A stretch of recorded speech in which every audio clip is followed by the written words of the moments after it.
Welcome to another episode of URC Chumps, episode 73. We're keeping it going. I've got Tim here with me today. How's it, Tim? How you doing, man? Hi, gents. Good, man. Good. Disappointing weekend for Stormers fans, but it had to happen at some point.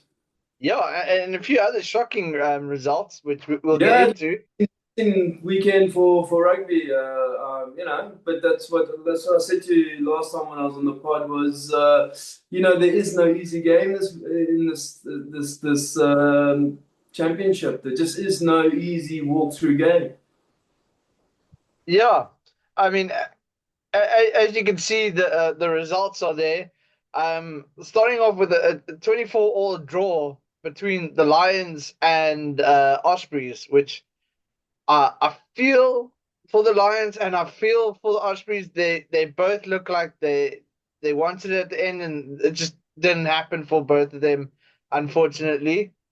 You know, But for me, that was that classic trying too hard situation where you want it so bad, you try so hard, but the harder you try, the more mistakes you make. And that was also for me how I felt the Stormers were. The harder the Stormers tried, the worse they got. But we will get to that. But yeah, I felt that the Lions were unlucky, but then I also felt Ospreys were lucky. But I'm a South African supporter, so obviously I was backing the Lions, and unfortunately for them, they couldn't quite cross that hurdle. But hey, informed Lions side, always good to see. I mean they're still, as you can see, sitting at number 7, just above the Ospreys, with a game in hand. But yeah, the game in hand isn't going to be there much longer because, as you know, the Six Nations is just around the corner, and when that happens, we're going to play our catch-up games. Yeah, correct. But we got the Bulls. That when I saw the first part of the game, I was like, oh, there we go, typical Bulls and stuff. But that second half resurgence literally pushed them through and actually got them the win. Which, is this the turnaround time? Is it not a good time for the Stormers, knowing that we're going up against them soon at home? Well, they're home. Um, Well, yeah, the North versus South derby is going to always be intense. The Bulls province, the Bulls Stormers, it's been around. I remember my dad taking me to Newlands and telling me all about the North South derby, and then going to watch it as a youngster in the Newlands Stadium in the sort of standing spot behind the poles. I don't know if you remember back in those days, but yeah.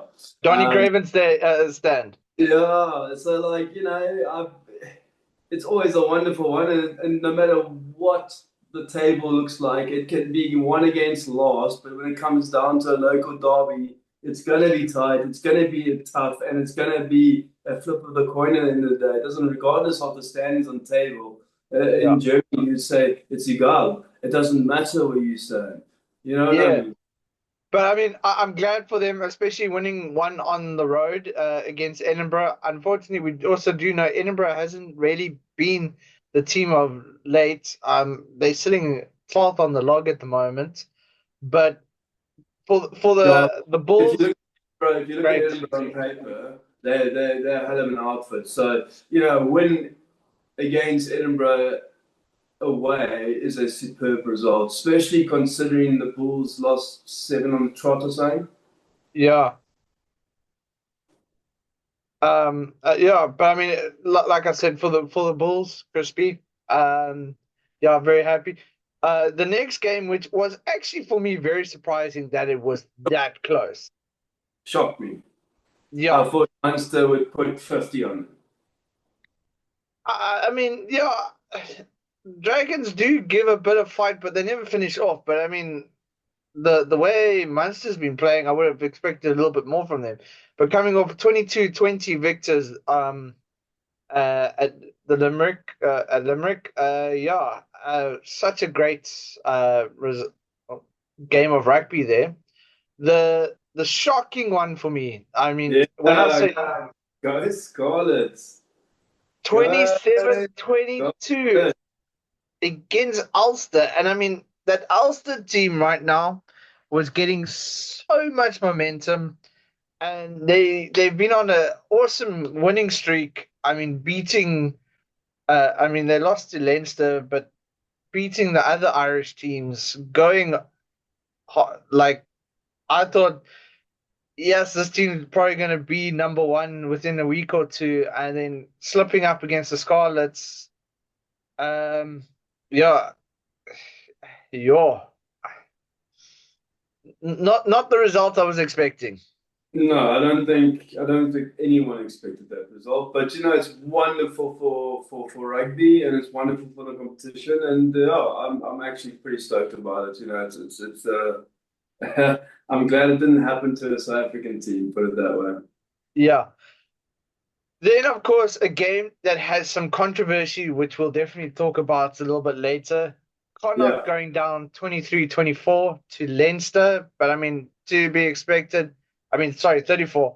Leinster were definitely going to win. They had definitely had a better bench. They were a lot more in depth, where Connacht starts off, but they can't quite finish the game. If you got a chance in the game, you're okay. But as soon as you lose that game against them, you're gone. Uh, But Leinster was in that game the whole time and then just literally ran away with it. Yeah, yeah. For me, I expected it to be a bit closer. Like I said, with the derby, I expected always to be a bit more in your face, a bit closer, a bit more physical. I did expect Leinster to win, but I didn't expect them to win by 11 points. I expected them to win by 5 or 6. But end of the day, not a shock result.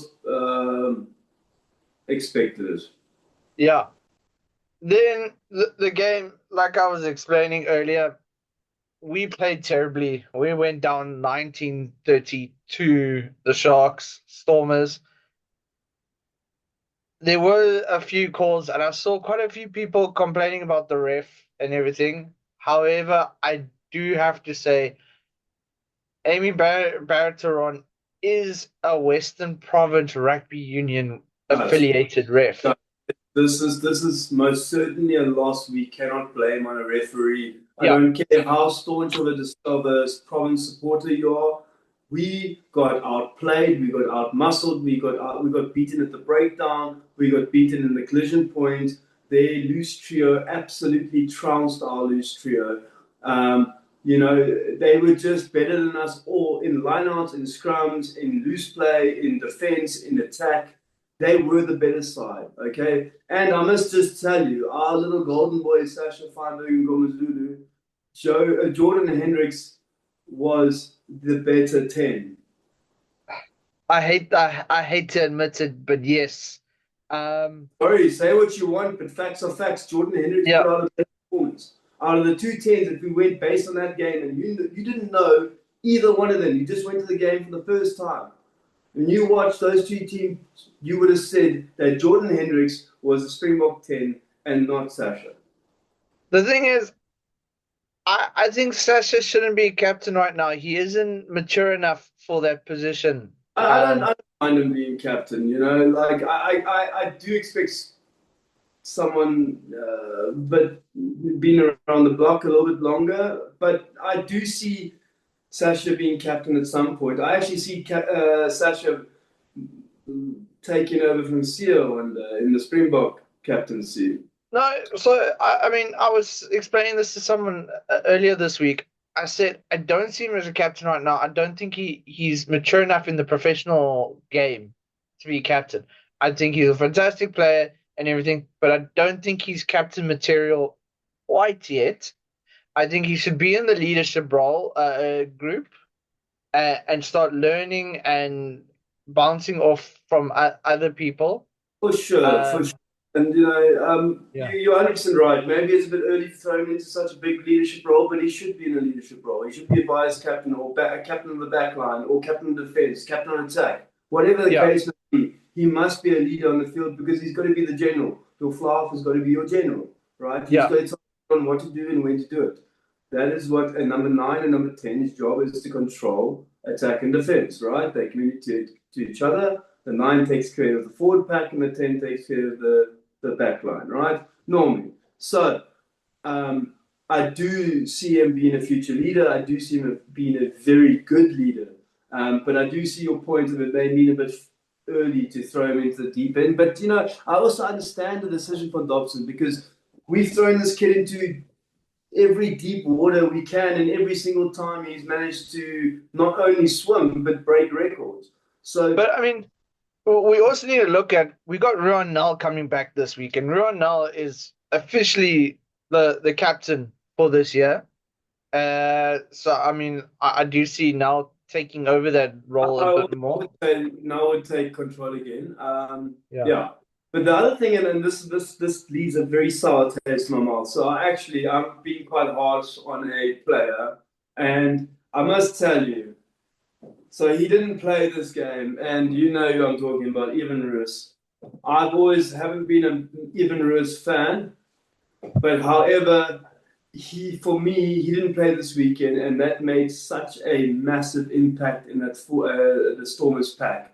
We lost our hard man, we lost our bruiser, we lost our ball carrier, we lost our enforcer, and They kept Paul de Villiers. I will say they kept Paul de Villiers very quiet, which is great. That loose trio was phenomenal. Their number 8, Buthelezi, was unbelievable.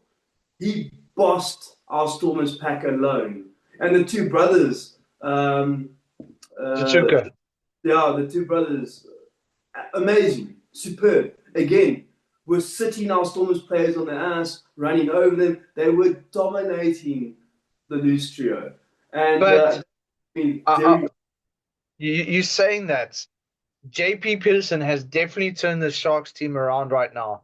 And when I saw the starting lineup, I was like, Stormers are in trouble here. Because if you looked at that starting lineup, they didn't start the starters and the top players. They left them on to come on late, which is where the Stormers literally go into that other gear. And they were able to strangle that gear before it could even take off. We got dominated with from start to finish. I mean, quite frankly, there was not one point where I thought, hey, we got a chance to come back in this game. Except for that first try from us. We started off and I was like, wow, okay, awesome, yeah. And then play by play, I just saw the domination of the Sharks, and especially on the ground, the loose trio. And shame the Port de Villiers, yeah. Yeah, Paul de Villiers. Port de Villiers, sorry, you confused between Port de Villiers. But Port de Villiers was very quiet, and that just shows you, because he's a machine, this man, and to keep him quiet, that loose trio of the Sharks were absolute bossing it on the field. Yeah, I must tell you, the number 8 for me, Buthelezi, was absolutely unbelievable. He was fantastic. Absolute bossed the Stormers pack. Yeah. He was sitting guys left, right, and center. He made meters every time he carried the ball. His defense was superb. Honestly, he really put his hand up for Springbok selection. But it also showed me just how important Evan Roos is to the Stormers, because he was that missing cog in that loose trio. He was the enforcer. He was the guy who was going to stand up to the Sharks number 8, and he wasn't there. I'm probably going to hate myself for what I'm about to say, but Evan Roos is the Stormers Pollock. No. No, but that intensity, the fact that he's always there, just the aura that he brings. Evan Roos is I'm talking more on the aura, the aura factor that he comes in, because he builds up his team. He helps the loose trio. Evan Roos is more of a Jerry Collins type player. He's not so flashy. Henry Pollock is a Timo version of Bobby Skinstad back in the day. I hope I Bobby don't have to bump into Bobby Bobby Skinstad, this the week. girls go crazy. Bobby Skinstad was good looking. He was athletic. He was 6 foot odd, and he was quick. He ran like a bat. It's the same as Henry Pollock. It's exactly the same. Bobby Skinstad taking his tongue out when he dove. Then he scored a try. It's the same. Yeah, Yeah. it's the same. So I would compare a Henry Pollock to a Bobby Skinstad, and I would compare an Evan Ruiz to a Jerry Collins. Okay, I bumped into Bobby over the past year or so. I've bumped into a few times. I'll mention that. And just What you don't call got? him Bobby, just call him, hey Henry, what's up, bro? Yeah. Like Mr. Pollock's granddad, what's up? Actually, Oh no, I'm I'll sorry, say Mr. something Skinstad. after I'm sorry, this. Mr. Skinstad. Please But don't yeah. kill me. You're much bigger than me. But anyway, carrying on, Zebra going down to Glasgow, which allows Glasgow to go to number one. Even though the Stormers still have a game in hand, Yeah. which was to be expected. And then Cardiff beating Benetton a little bit too close for what I was expecting, but still beating Benetton Benetton are 17. not a bad side, and they're only getting better. Huh? I've been very impressed with Benetton. Like they got a good coaching staff there, and It you was know, more the break that made me think it wouldn't be as much, but and traveling that they've yeah, done I mean, lately. like Cardiff's a good side too. So like, Yeah. yeah, I didn't think it would be a thumping. I must be honest. So we actually need to pay attention to that because there's rumors. I don't know how true it is. I'm going to reach out to the Black Feather guys, but it seems like the Ospreys might be buying Cardiff to keep their position in the URC, which then opens up the fact that now they're talking about Black Lions coming into the URC, which I think is great. Though I did hear some crying from the Orange State here, saying that no, the Cheetahs should take that position. But I do feel the honestly, Chiefs. I do feel the Chiefs should have a position, or there I should be a. do, I do. But the thing is, having five teams from South Africa and then it's four from, I think that's where the unfair side comes in. Um, Well, but yeah. we'll have to pay attention to what's happening there, because it will mess up our shields quite a bit. But yeah, um, going on, anyone can beat anyone. If you go from round one to round 10, how it's a full circle from our first win to our first loss. Stormers Correct. beating Leinster, Leinster beating Ulster, Ulster beating Munster, Munster beating um, Scarlets, Scarlets beating Cardiff, Cardiff beating Dragons, Dragons beating Connacht, beating Benetton, beating Glasgow, beating the Bulls, beating Edinburgh, beating the Ospreys, beating Zebra, beating the Lions, beating the Sharks, Sharks beating the Stormers. It's a full circle. Every single team literally fed that circle, which was actually a pretty awesome stat that I saw today. But then going on to this week's, starting off with tomorrow's games. This is South African time, just for you guys. Starting at 9:45 South African time, Benetton hosting Scarlets. Scarlets with their Not a, tails up. where is it? It's not a given anymore, is it? Yeah, that's what I said. With the tails up, it could be Yeah, very it's not a dangerous. given anymore. Yeah, and Benetton obviously wanting to come back from their loss. Yeah, I think this could be quite a hectic game. Glasgow are hosting Munster. Munster is going to want to come back stronger and get back into that momentum. Glasgow is going to want to stop them because Yeah. Glasgow is number one right now on the board. So yeah, I think this could be the battle of the Titans right now. Uh, then of course we got Derby weekend and Origin weekend as well this week. So you'll see. Derby. Eh? Skate Derby. Yep, and it's Origin weekend, which means you'll see the guys wearing their school socks. Ah, Um, Yeah, for Origin weekend. So yeah, Yepske starting off at 2:30, being the Lions hosting the Bulls for round two. Um, of course at Ellis Park. Then round two of the Coastal Derby with the Stormers wanting to come back and upset the Sharks after they upset the Stormers at home. Yeah, Uh, we need. I, Yeah, and we got a few players coming back from injuries and breaks, which I think will help us a lot and give us a little bit more seniority in our team, which is what we probably need. Um, yeah. Zebra are hosting Connacht. Connacht has a player that is banned, which we'll talk about shortly. Leinster hosting Edinburgh. Yeah, there's no doubt who's going to win that game. And then we have Ospreys hosting the Dragons. Dragons being a bit close. Ospreys hot and cold. Unfortunately, I think that could be a very close game, but I am going to give it to the Ospreys. And then we got Ulster hosting Cardiff. Ulster's going to definitely want to come back from that and stop Cardiff with any momentum there. I mean, if we look quickly, Cardiff is sitting number 4, with Ulster sitting at number 6.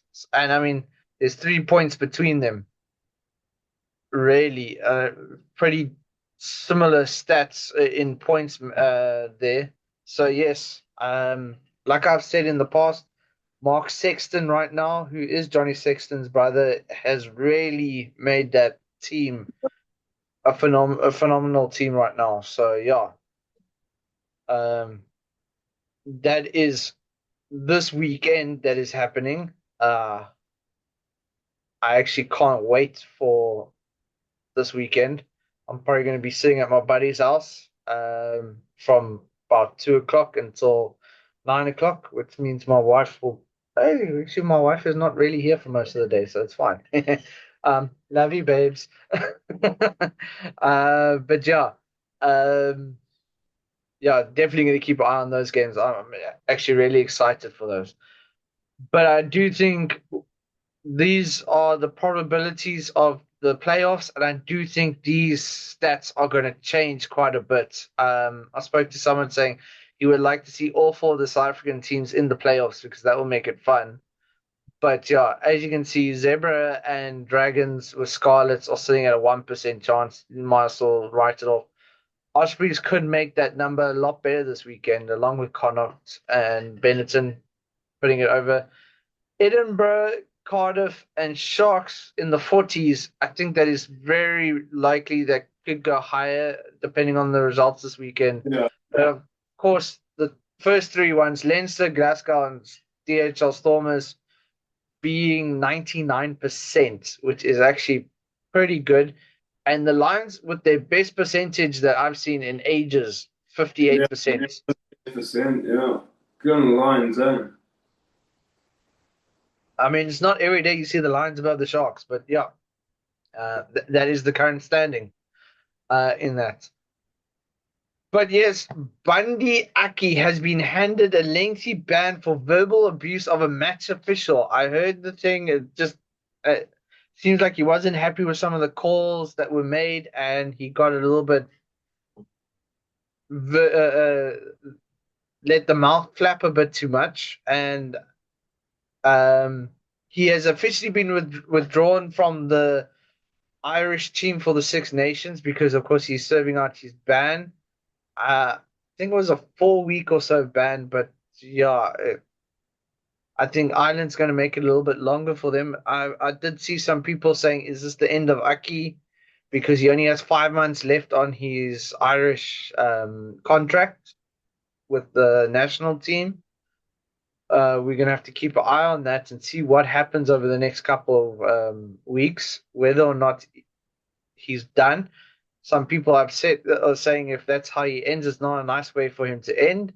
If it's the end, oh well, maybe it's a lesson for people on going forward. But I mean, Connacht has also had their problems with players speaking out. Last season was Mac Hansen, and Hansen was also handed a bit of a ban for what he said.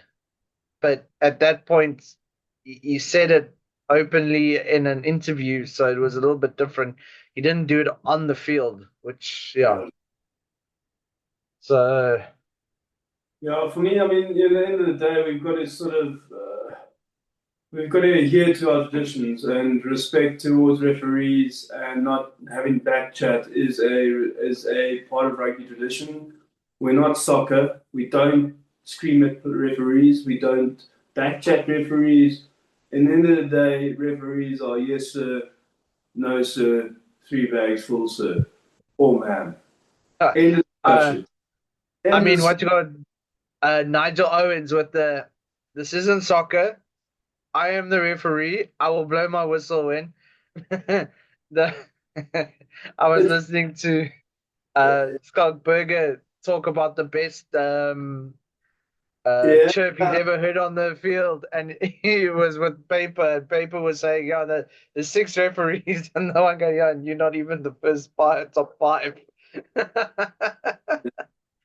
uh, So, I but mean, for me, it's important that we actually put an end to that, and we show the rugby community that we don't play games when it comes to our match officials, and we want to have respect and show them that, because end of the day, that's what makes rugby so great. We're such a competitive, almost a combat sport. You know, yeah, at the end of the day, we listen and we have respect, and this is what part of the game that I love. And I'm really happy, whether it be a South African, an Irishman, an Englishman, if you're going to talk back to the referee and in such a tone and such a manner, and you get banned for it, I'm all for it. but I mean, also don't forget the old Sexton got a 6-month ban for what he said to Paper after the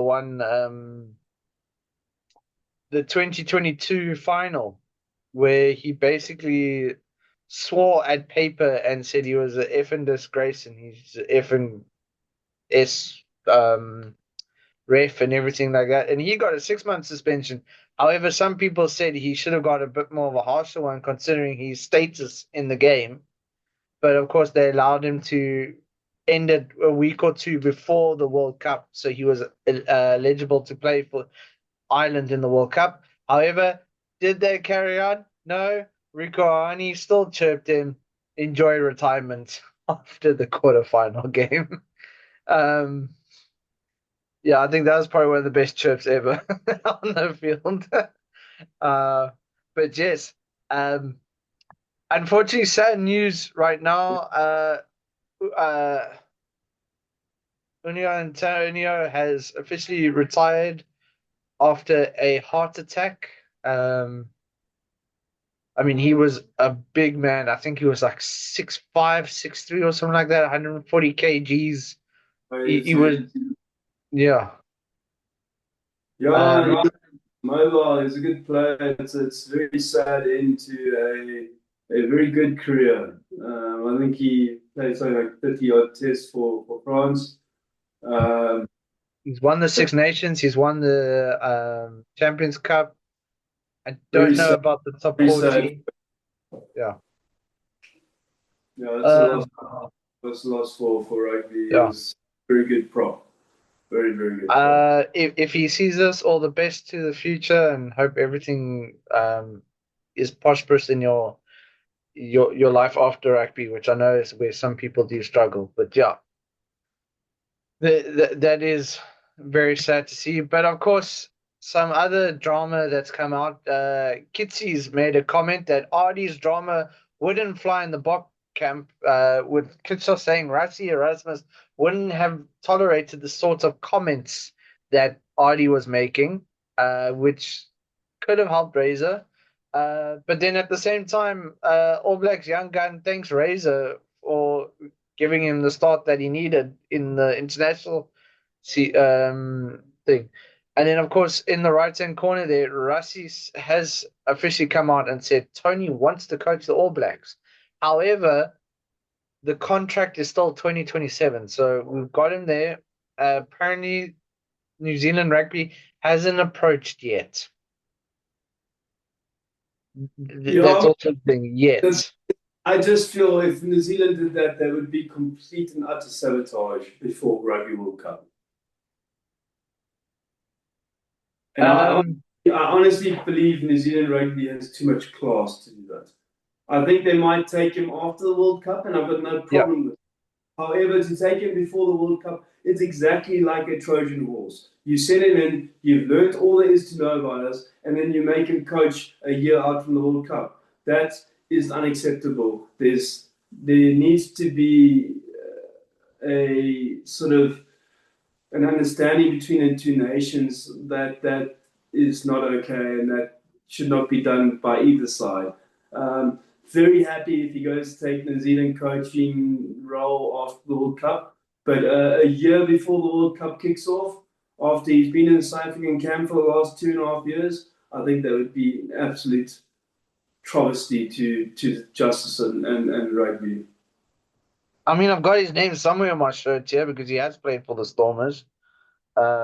Somewhere along here. Where's he? Erasmus? Yeah, there you go. Tony Brown, just Yeah. above the DHL. No, but like you know what I mean. I really hope he doesn't do that. That would make me very I'd be very sad that if he had that moral compass. But I don't think New Zealand rugby would do that. Yeah, I mean, we'll have to keep an eye on it. No decision has been made. However, I did speak to a colored community or a member of the colored community here in the Cape. And if you know anything about the Cape, a lot of them are staunch All Black supporters. And he says if Jamie Joseph becomes coach, Yeah. he will start supporting the Springboks again, which was a bit of a surprise considering the legacy Jamie Joseph has. Why would he say that? Eh? Why would he say that? Well, that's what he says his opinion was. So I was like, oh, okay. Jamie Joseph, that's a rugby coach. Exactly. That was I was a bit shocked when he heard it. I was like, okay. I'm pretty shocked by that comment. So you guys, won't you let us your comments and let us know what you think of that? Because personally, I happen to think he's a fantastic rugby coach, and New Zealand would be in a good position to take him on as their head coach. What do you guys think? Let us know in your comments. Yeah. Yeah. Like, share, comment, subscribe. Let us know what you think below. I mean, yeah. When I heard that from him, I was a bit That shocked me a bit now when you said that because that shocked me a little bit. As far as what I can see, Jamie Joseph is the lead in the bookies run. I would suggest it be him, and then you know him and Tony Brown are really good mates. So I would think straight after the Rugby World Cup he would join his mate Joseph there, and they would between the two of them Tony Brown would be the attack coach. Yeah, and I mean of course, yeah. Just going back to it quickly, Lions have secured Pete's signature, and I think it was until 2028. I see who else? There was another. We've got Similani who's signed an extension at the Stormers until 28. Russ, I think, is also 28. Andre Hugo Fences 29, just extension. So yeah, that's great. Let us know about your comments on that, and also follow us on our social medias as well. Drop your comments there if there's a point that you maybe would like us to chat. Go on to one of our pages there and let us know. But yeah, I mean, some of the news coming out the rugby world right now is huge. I mean, the fact that yes, Aki's been banned, is that necessary and stuff like that? Was it harsh? That's the thing, because it also seems like an Ireland's taking it seriously as well with their whole internal I don't have an issue with it at all. I don't want to see the game I love, rugby, go into distributed and become an absolute fiasco that soccer is, where players shout at referees and get in referees' faces. I mean, at the end of the day, who do you think you are? Yeah. And then of course, I mean, like I said, sad news with Uni Antonio retiring due to medical reasons. It's not nice to see such a big guy like that in rugby having to retire, especially so close to Six Nations as well. I mean, that probably threw a halting gut gears. Not only that, I mean, he's a year out from the next Rugby World Cup. He would have Yeah. definitely made the French squad. So that would have been his third World Cup, I think, or his second World Cup. But he would have had a good chance of walking away with another medal there. Don't know whether it'd be the gold medal because South Africa and New Zealand, but maybe. Who knows? French got a great side. No, I mean, yes, it's hectic to see that. But I mean, it's also exciting to see this weekend coming up, especially with the derbies. Some of the teams looking like they're getting some momentum now. The fact that we are now less than, well, we only got, if we include this week, it's only 7 games left after this week. So it's 8 games left. We've passed the halfway point right now. Yeah, so now we can start seriously debating who's going to make that top eight. And I think the next couple of weeks will be the decider. So it'll be very interesting. The Stormers can win one or two more, three more. They'll definitely be safe, but then it's all about the home semi, the home final. Yeah. And if it's a home final, I've got those grand final tickets. So yeah, I'm hoping it's home and everything. I saw the T's and C's not outside of South Africa, unfortunately. So if it's here, I'm safe. If it's out, I get tickets to next season. But yeah, Best hope that your boys put it together. yeah, no, I'm really hoping. Then that'll be the third final in Cape Town. Third time's the charm, getting it number 2. But actually, where was the last final? It was in Leinster. It was in Dublin. That Yeah. If we get this one now, out of 5 finals, it would be 4 that have been played in South Africa. Isn't that amazing? As it stands, out of 4, 3 have been in South Africa because it was 2 in Cape Town and then the one in Pretoria, the Glasgow one. But yeah, anyway, guys, like I said, like, share, subscribe. Let us know your comments. Tim, thank you so much for joining me today. And guys, fellow champions, be safe.